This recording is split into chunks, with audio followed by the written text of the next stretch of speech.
Good afternoon and welcome to the Blue Line Metals Edge here for Friday, September 23rd. I'm Phillip Streible, Chief Market Strategist at Blue Line Futures.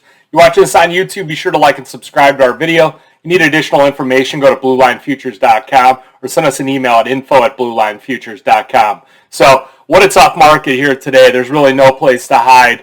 And it all really stems, like a lot of people are wondering why this sell-off, and it's truly the British pound. So the British pound, if you look at any one of these stories here, British pound plunges and bonds sink after the government announces these tax cuts. So what they did was they come out and they announce these massive tax cuts, and it's very inflationary. So the pound gets hammered, falls at the lowest level since 1985, and then the 5-year government bond, UK bond, that explodes to the largest one-day move ever. So they have inflation right back on their radar here, taking down the British pound precipitously. Now, how does that impact us, and how does it impact commodities in our markets and etc.? Well, the problem is that if you look at the dollar index and you break down the weighting on it, a couple of the main currencies out there, you've got the euro, which is they're in a massive, really sticky situation. They can't aggressively raise rates because they're practically in a recession. They are in a recession. Japan, they came in and they intervened in their currencies. However, they've got a dovish policy stance too. And then here's the pound. The pound makes up 11.9% of the US dollar. So you get these big currencies right here making up all that weight. When these go down, the dollar goes up. So looking at the British pound today, this is this move down. And I had to go to a monthly chart.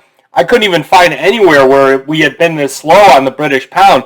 And not even on Brexit. On Brexit, you had like a 2% move lower. This is over a 3%. This is like 3.5% move. This is truly a crash in the UK that's very problematic because it's taken down all the other commodities against it. You've seen, everything from copper down 12 cents, crude oil down $5, silver down 80 cents. Silver is actually not that bad. Gold's got to hold 1650. It's probed below it. Platinum, big pullback. Really unfortunate.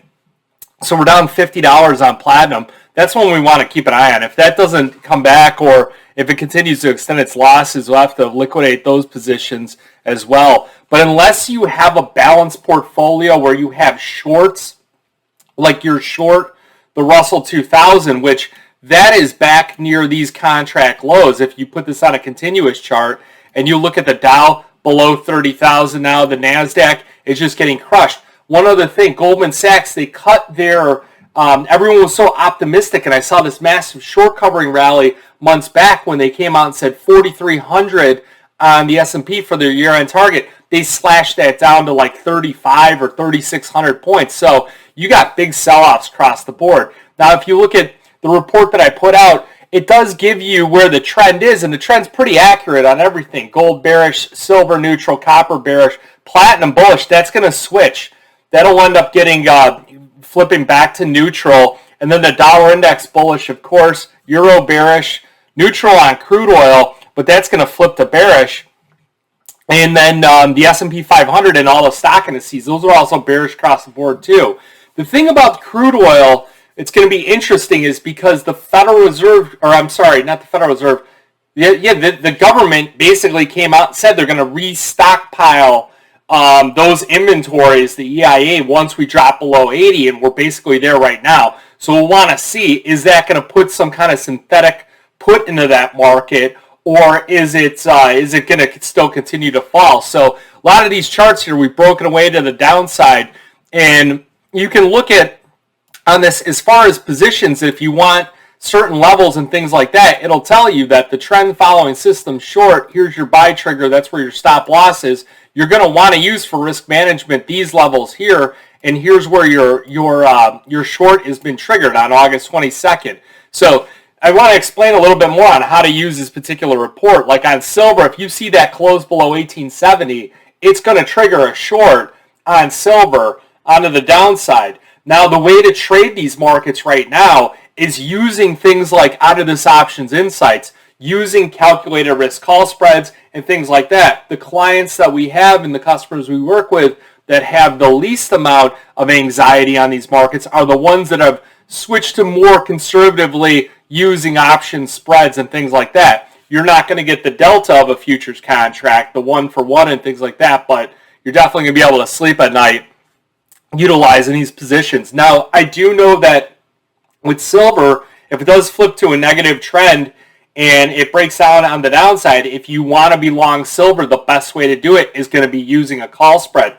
So we'll start running the numbers on, 19.50 $20 call spreads on silver. On crude oil, we'll start looking again at like 85.90 call spreads going out to December and January.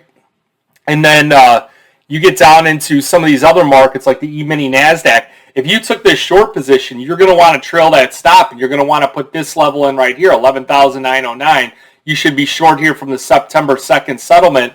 And if you were trading that larger contract, you'd be up substantially. So looking at this Fed watch tool, it looks like they're going to go another 50 basis points. And the UK is going to have to go 100 basis points going forward. This 2-year, 10-year spread, this thing has just gotten smashed out of line. Now, a couple other things to look at. 10-year Treasuries, they're actually positive. You see this big reversal here? That is a flight to safety. So if you can get this to turn around, you're going to see gold turn around.